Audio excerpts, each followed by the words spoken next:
Hello and welcome to Logos College Online Learning. This is Ajarn Toto. Today we're going to do a little bit of grammar, and this is in your Grammar in Use Intermediate book. Okay, this is Unit 60.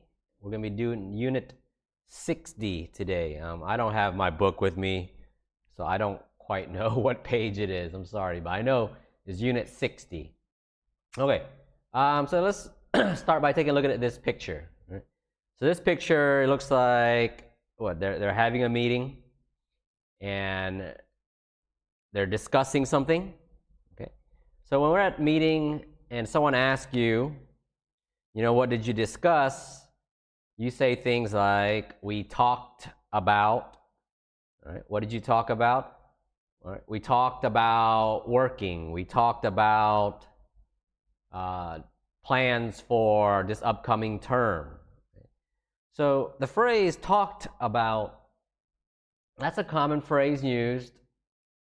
Here we go. We talked about. And so talk is the verb, about is the preposition, and then we talked about work, right? And that's the object. So this sentence structure, S-V-O, that is a very common sentence structure in English. All right? S is your subject, V is your verb, and O is the object. All right? The subject in this sentence is we, the verb is talk, and the object is the problem. Unit 60, it talks about, it wants to teach you verb plus preposition plus object. Right. Down here, verb, preposition, plus the gerund. So it says many verbs have the structure verb plus preposition plus object. For example, you is the subject, should apologize for what you said. That's the object, right? So in this case, the object up here is a noun or a noun phrase. Down here, if the object is another verb, it ends in ing. Right? So remember, verbs that end in ing, they're called gerunds. All right? And gerunds act as nouns.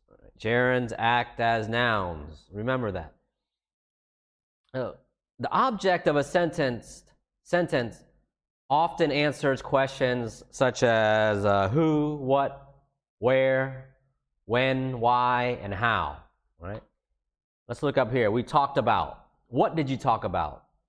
Talked about the problem. You should apologize for. What should you apologize for?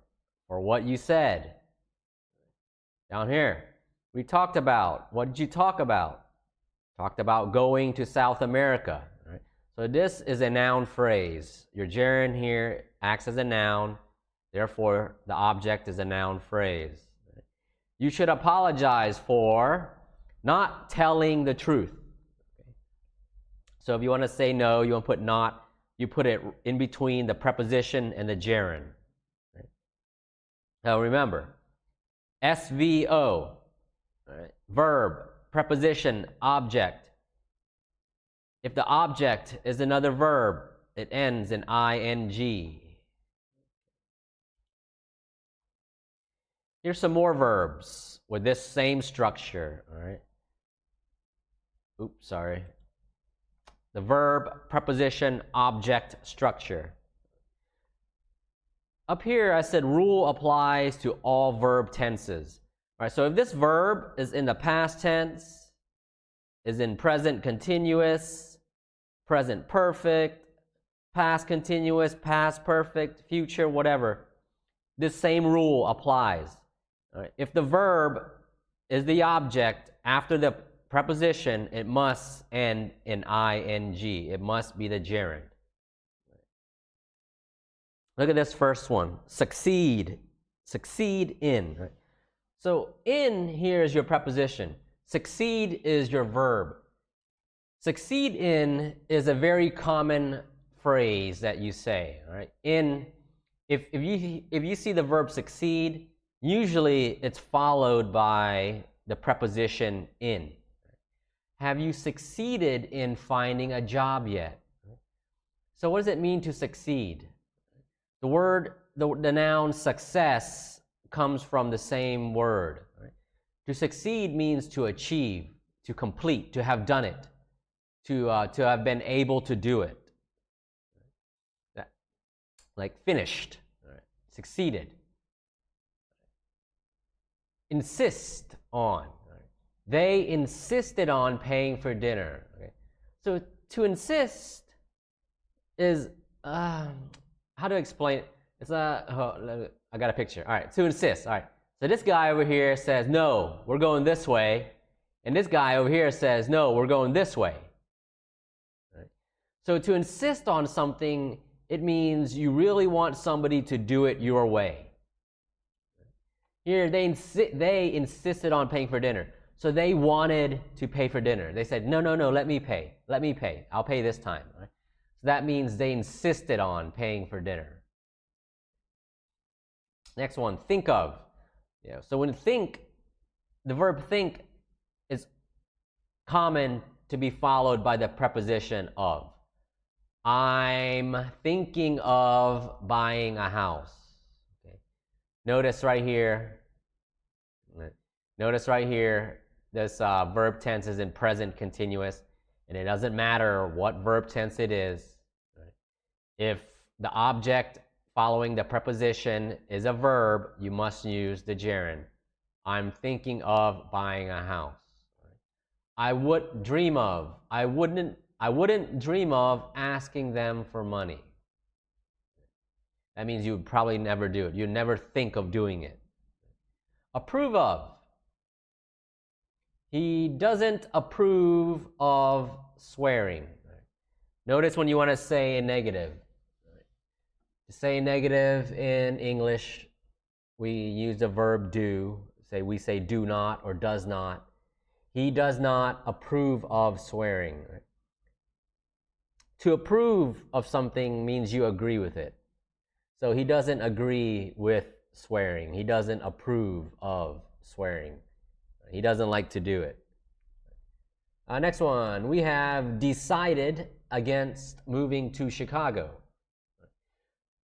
So when you decide something, it's kind of like this. You have two options, or maybe you have many options. Option A or option B. Right, when you decide against something, that means you chose not to do it. Right? You chose option A instead of option B. Right? If option A was moving to Chicago, you decided option B. So we have decided against moving to Chicago. Feel. Do you feel like going out tonight? All right, so I think you've used this verb many times before. All right, this preposition like, it is very common to follow the word feel. All right, I don't feel like doing it. I feel like eating Italian food. Right here, yeah. I feel like eating Italian food tonight. So you've used this phrase many times before, and in grammar, this is the grammatical term for it: verb, preposition, object. Do you feel like hanging out with your friends today? Do you feel like going out with your buddies tonight? Next one, look forward to. I'm looking forward to meeting her. Okay. You did this in the last unit of grammar. So when you look forward to something, you're excited about it. Okay. You want to meet her, and you're excited about it. If you don't look forward to something, you don't want to do it. Right here. I'm sure many of you look forward to graduating, right? He looks very happy. Maybe he looks forward to graduating too. Okay, so these are some verbs. These are some more verbs. There are more, but remember these verbs and these prepositions right here after these verbs. If it's followed by another verb, this verb becomes a gerund, ing. You can also say approve of somebody doing something. Look forward to somebody doing something. So all this is that you can put a noun. A noun can be put in between the preposition and the gerund. You can put a noun right here in between the preposition and the gerund. I don't approve of people killing animals for fun. Verb, preposition, noun, gerund. We're looking forward to Bob coming home. Verb, preposition, noun, gerund. All right, let's look at this first exercise. Right? Exercise 60.1 in your book. Complete each sentence using only one word. All right. I answered some for you, or I gave you the verbs for some. Others, like number 5, number 9, 10, and 11, I kind of want you to figure out for yourself. All right? I want to see how smart you guys are. Number 1. Our neighbors apologized for making so much noise. All right, so they were noisy. Number 2, I feel lazy. I don't feel like, and I gave you the verb, and it's do. And because it follows the structure of verb, preposition, right, this verb must take the ing form. I don't feel like doing any work. Number 3, I wanted to go out alone, but Joe insisted on, again, verb, preposition. If it's followed by a verb, all right, the object must be a gerund. Joe insisted on going with me. Or you could say coming with me.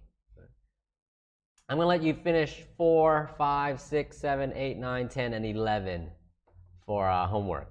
Okay. So number 4, 6, 7, and 8, please use these verbs I gave you. And number 5, 9, 10, and 11, I want you to figure out on your own what verbs to use. Okay.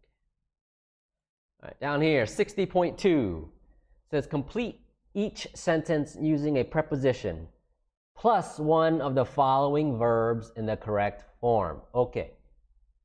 All right. Do you feel like going out tonight? So feel, you see this, the verb feel is usually followed by, the preposition like. Do you feel like going out tonight? So number 2, you got to use these verbs up here. It took us a long time, but we finally succeeded the problem. All right. So what preposition usually follows succeed? And that preposition is in. So we come back here. It took us a long time, but we finally succeeded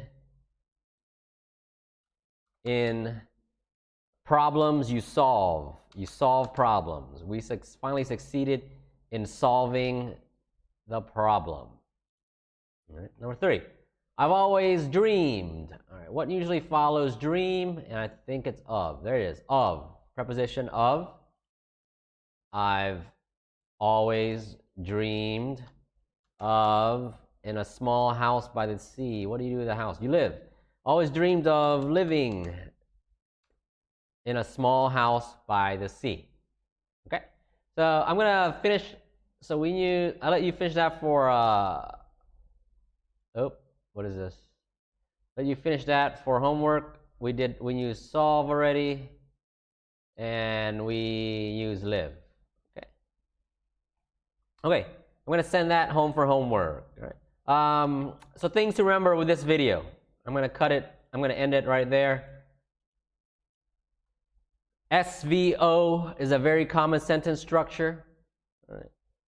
Sometimes you have the structure verb, preposition, object. The object answers who, what, where, when, why, and how. If the object is another verb, it ends in ing. It must be the gerund. And gerunds act as nouns. Okay, thanks for watching. And please do your homework, and we'll see you next time. Bye-bye.